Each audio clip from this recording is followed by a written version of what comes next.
Hi, my name is Tatum Croucher, and I'm a first-year student here at Wake Forest and an intern at Start Gallery. Today, I'm talking with Riley Phillips, whose exhibition, In Loving Memory of My Childhood, is on view here at Start until March 7th, 2026. Riley graduated from Wake in 2021 with degrees in studio art and German, with a minor in art history. She currently works at UNC Chapel Hill as their director of social media. Hi, Riley. Good afternoon. Hi, Tatum. Thank you so much for meeting with me and letting us exhibit your work. Of course. Thank you so much for having me. To get started, can you tell me a little bit about yourself, your beginnings, your history with Wake Forest, and your history as an artist? Of course, yeah. They're all intertwined, of course. As you mentioned, I got my degrees in studio art and German with a minor in art history. I did honors in both studio art and German, so very busy my senior year. A couple of my extracurriculars at Wake that definitely shaped my work, both in the studio and outside of the studio. I was a costume shop assistant for the theater and dance costume department, or for the theater and dance department at Wake. I worked for the yearbook as a photographer and eventually the editor-in-chief as in my senior year. What else did I do? I was a photographer for the theater and dance department. I did a study abroad semester at Casa Artem in Venice, spring 2019, and I got the Richter Scholarship over the summer of 2019 as well, and did a summer in Berlin. My childhood has always been shaped by art. I think my parents would agree.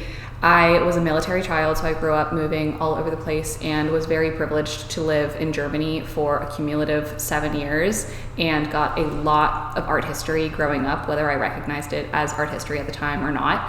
I remember specifically touring and taking a family vacation in Italy and going to the Vatican for the first time and seeing all of these art museums in Italy, learning about Michelangelo painting the Sistine Chapel, and was very inspired by that. I think I was 7 at the time.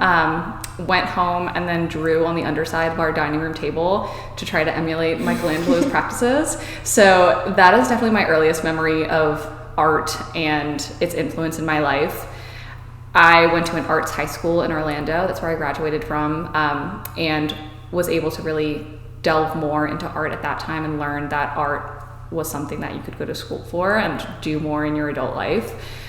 So that, I think, positioned me well for a liberal arts education at Wake, where a lot of my work was inspired by the feminine form, fashion, textiles, the body's relationship to fabric, and how all of that overlaps. And that positioned me to start a small business during my senior year, a vintage clothing business, which I still do today, in addition to my full-time job. So I was looking at some of your work from your portfolio, and you dabbled in fashion, a lot with political issues, and also your current exhibits of childhood memory and nostalgia. So what is your muse and what is your purpose for making artwork in that wide range? I feel like it's evolved a lot since my time making art in undergrad to my time making art now. The continuous thread has definitely been my experience as a woman and somebody in a feminine body, or somebody who presents femininely. I have done a lot of work about how fashion interacts with the feminine form.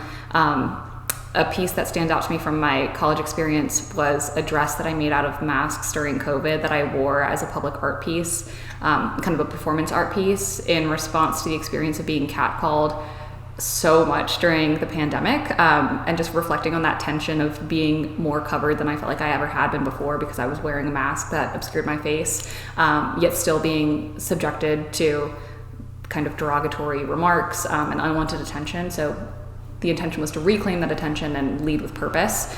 So those kind of lived experiences have always influenced my work. As I've gotten older, I've done a lot of reflection on my childhood, specifically as adulthood has become increasingly prominent and demanded a lot more attention in my life. And when I say adulthood, I mean things like work burnout, responsibilities like taxes, politics being extremely present and kind of inescapable in my life. I think as a college student and as a high schooler even, it's easy to tune out that kind of commentary, but as an adult, any political decision is going to impact your life, whether it's through taxes or through the home that you can buy or what kind of rights you have to have a life with the person that you want to have. So those kind of conversations and that what feels like sometimes noise has impacted a lot of my life and has made me yearn for a return to childhood. And not a return to ignorance, because I know that that's never an option at this point, but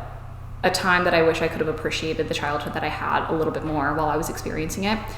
That combination of feelings was the inspiration for this body of work, the childhood drawings, the kind of politically charged and adult/childhood collages, in addition to this installation that I did, which is what I call a shrine to my childhood, and combines a lot of my childhood artifacts. So taking all of those overwhelming adult feelings and coming to terms with them through eulogizing my childhood was the intention.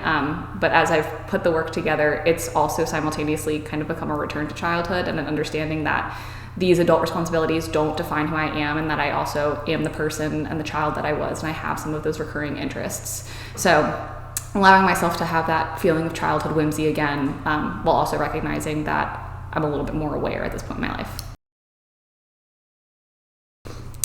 So as you mentioned, mainly your work focuses on the themes of femininity, and is that more of an aesthetic choice, or do you find that essential to your work?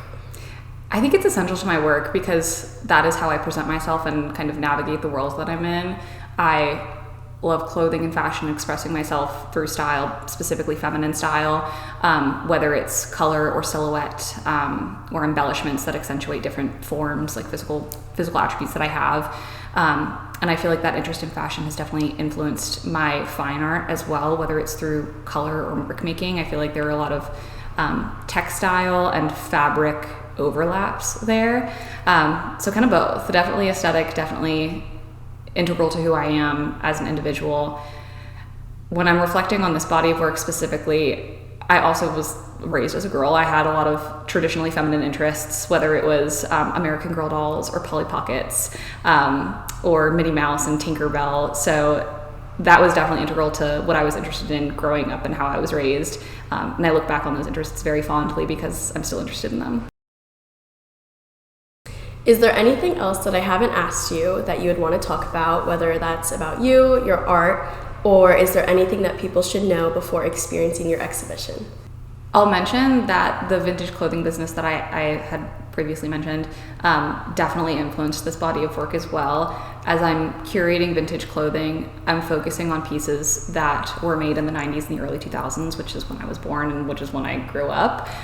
So those nostalgic influences have definitely taken on a life in this exhibition and this body of work, whether it's through the magnet paper doll interactive playset that I made, which literally includes vintage clothing from my closet, or even the reflections on like the Hannah Montana blanket, and the clothes that the American Girl dolls were wearing. Those have really been sources of inspiration for the drawings and collages that I did. So I wanted to make that connection for sure. And also, I think it's been healthy for me to do these drawings and kind of get the adult frustration out of my system so that I'm able to look on the body of work a little bit more fondly and to shift my relationship with it to be more of a reflection and appreciation for my childhood and appreciation for the whimsy and the carefree attitude that I had growing up, and kind of giving myself permission to return to that. So it's been a nice full circle experience, and I'm really grateful for the opportunity.